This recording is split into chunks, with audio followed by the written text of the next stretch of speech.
Hey, when you take a loss, lights a fire under your ass. So I've been working, making the right choices to put myself in this position right here, to put myself in a title eliminator fight, and to get that title shot.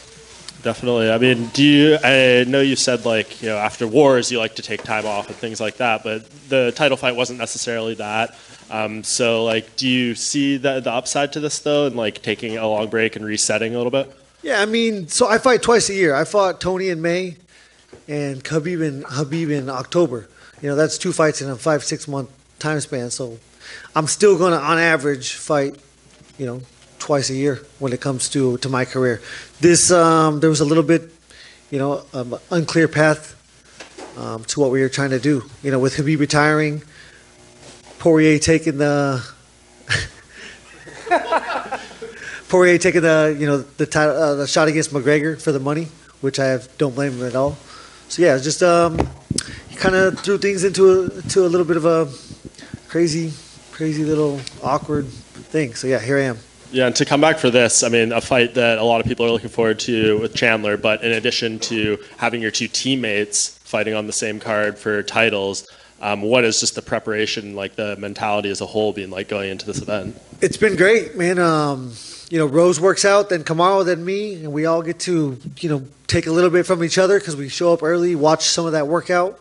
Yeah, it's been great, man. Having 2 world-class athletes like those two, their work ethic is second to none. They have very different styles, different work ethics, but they're so unique in the way that they work. So it's cool to see, cool to just take what I can from those experiences. And I'm sure you've got this question already, but like, is there any pressure to set the tone or anything, or do you think just you being who you are, that's something that happens automatically? Yeah, I think it's similar to wrestling my whole life. A dual tournament, a dual match. You go out there and your job is to win, but almost just as important is to inspire the rest of your team to perform. And that is, I'm embracing that. That's something that takes me back to my roots. Have you seen Colby around? I know you've said he's like one of the most despicable people in the world. Only pedophiles and murderers are worse. I don't know if that was my quote, but that's a good one. I think it was. But any beef with him? I mean, obviously you're just rooting for your guy. I'm here to get a paycheck, and I'm not here to take a paycheck out of Kamaru's bank account. I don't want to fight him. So, yeah, no. I have a job. It's Michael Chandler. It's the only guy I get paid to fight this week, so that's the only guy I'll be fighting. And what do you think this kind of does for you in the division? I know you said on Betted that it's guaranteed title shot. Is that something someone at the UFC has told you, or is that just your belief? No, that's my belief. Yeah, I'm number 2. Yeah, who else? There's absolutely nobody else. So yeah, if not, we riot. Who do you expect to face, Poirier or Oliveira? I hope Poirier, because I want to exact my revenge. That's one of the most human traits, is wanting to exact revenge on somebody that has beaten you, especially in this sport. There's not many times you get that opportunity. So yeah, that would be a great chance. But Oliveira brings such a crazy style to the cage. I think for me that would be a great matchup. And obviously, you had the loss to Eddie and to Habib, but it seems like that Poirier fight really has kind of a special place because it seemed like the turning point that allowed you to become that guy who went on that run for the interim title. Yeah, at the end of the day, it's the only path I have to revenge. He's beat Poirier, or he's beat Alvarez. So with that, I can get both those fights back. I will never get the Habib fight back, and I'm okay with that. He's gone.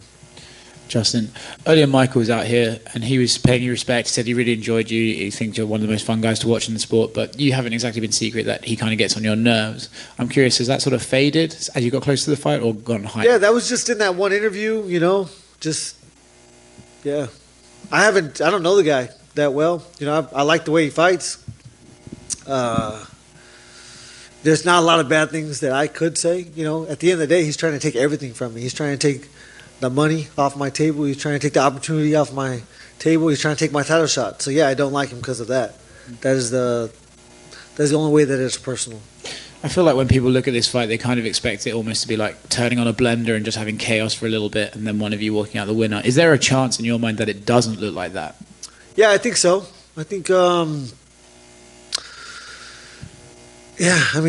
these guys watched Habib. They saw him take me down. Many guys have tried to take me down in my career. He was the one that was successful, so maybe they see a path to victory there. I do think he's a smart guy, and I do think that he thinks he would be smart to try to turn this into a wrestling match for the first round or two. And so, yeah, that would, if he was successful there, which he will not be, then it could suck, but not going to happen.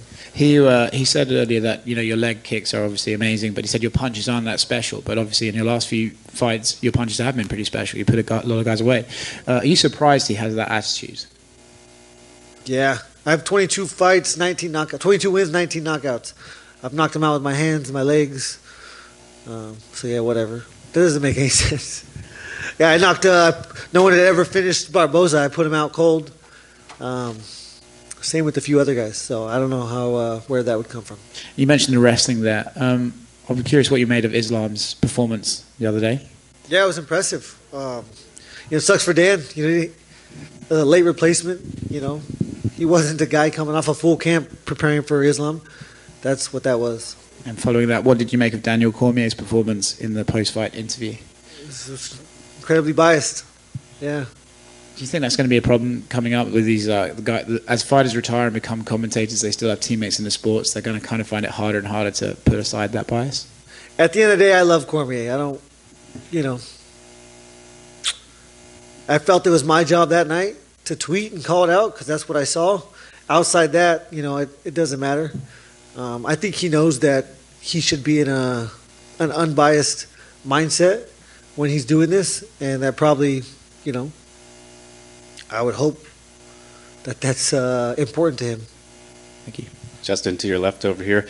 Would you say that you've significantly improved your wrestling since the Khabib fight? I would say, I'm a wrestler. I've wrestled my whole life. You guys watched that fight, and he got me down twice. It looked easy. I stopped a lot of his takedowns. Not a lot of people have stopped any of his takedowns, and I stopped, for the whole first round, for the first 4 minutes and 30 seconds. I was able to keep him off of me. I've certainly embraced it more. I've gone back and I've worked a lot more since that day. I've done a lot more grappling, that's for sure. Mostly for the cardio. It's a different cardio, and yeah, I need to be confident in my ability to wrestle and then stand up and fight. In terms of exciting matchups, where would you say that Chandler ranks among all the fellow exciting guys you've fought? I'd say it's one of the most exciting. I don't think anybody has, no one's as explosive. He comes balls to the wall for the first round. Not many fights has he not done that, and so that's what I'm expecting. That's what I'm hoping for. He doesn't want to sit back and let me fight at the pace Tony Ferguson let me fight at, because I can do that all night. So yeah, he's going to have to make it a firefight, try to get me tired. One of us is going to get tired. Most of these fights, you guys have watched this for a long time. It's come down to who's quitting, who's got more will to go on and continue, and that I can see that becoming a factor on Saturday night. And in regards to those wars that you've had, is there one that stands out to you as the most fun that you've had in there? The most fun? I was the most terrified of Edson. Growing up, when I was in college, wrestling, before I ever thought I'd fight in the UFC, I was watching this dude spinning back kick and take people to the shadow realm. I remember playing poker with my guys. I fought in World Series, and he fought somebody, and I think it was when he fought Benil Dariush. We were watching it playing, and I told all the guys, I'm going to fight that guy one day, and everyone's like, you're crazy. I was like, no, I'm going to fight him. And then, we got lined up against Edson. I was like, oh, shit. What the fuck am I doing? And then, to go out there and knock him out, and, I was a better leg kicker than him. My distance management was better, and, I was able to land that shot and put him out, and that was a fun night for me. Best of luck, Justin. Thank you. It's no secret that Kamaru used to train at Sanford with Michael Chandler.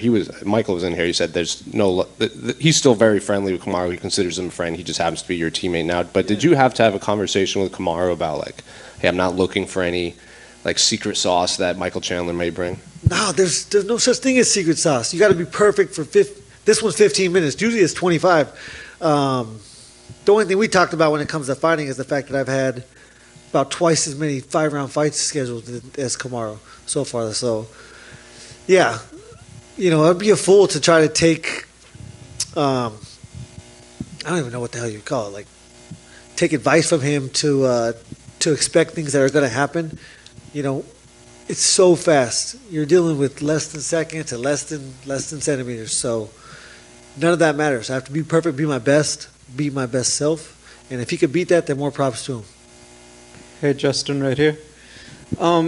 So I think you've made it very clear you were waiting for the right opportunity, and even if you'd wanted to stay active. But I was wondering, just you're pretty hot right now. You've been one of the top lightweights.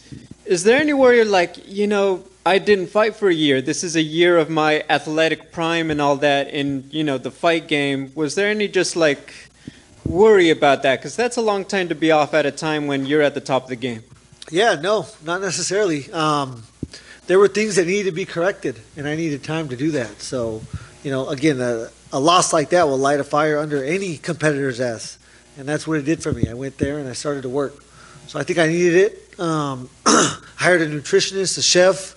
There's a lot of things I've done different. Yeah, the older I get, the less forgiving some things are. So, yeah, I got to take the time, take care of the body. And, again, I fought 2 times in a 5-month period. So, I had this break was somewhat natural. You, Benil Dariush, Islam, all managed by the same guy, all of you guys in the same weight class and doing very well.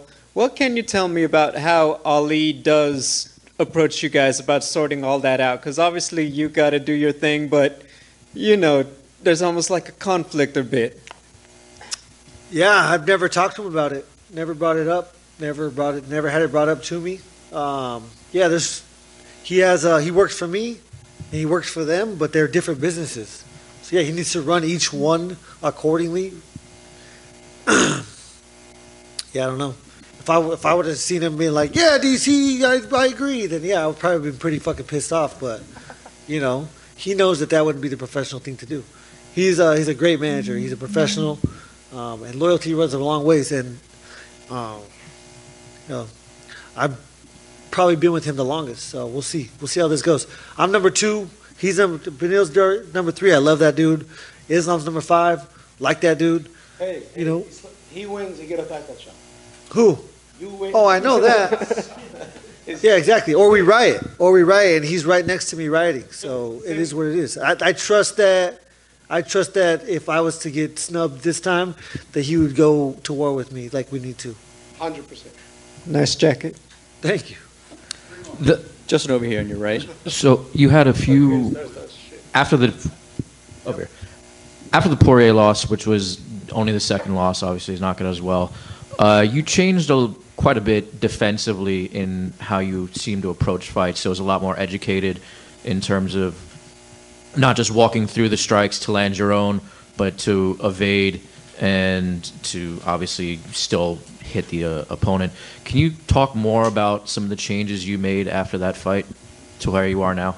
Yeah, I think both of those, to Eddie Alvarez and to Dustin Poirier, there were very similar instances in which I lost. And they were exactly what you explained. My mindset was, let's see who could take more, And once I took those shots and understood that you cannot let these guys that are this good hit you, at certain times, then defense becomes more of a tactic. So yeah, it's something that coach was trying to instill, and honestly, with the footwork that we have worked since day one, I was always able to do that, but my mindset did not allow me to. And so yeah, now with experience, you make better choices. So I think I'm just making better choices.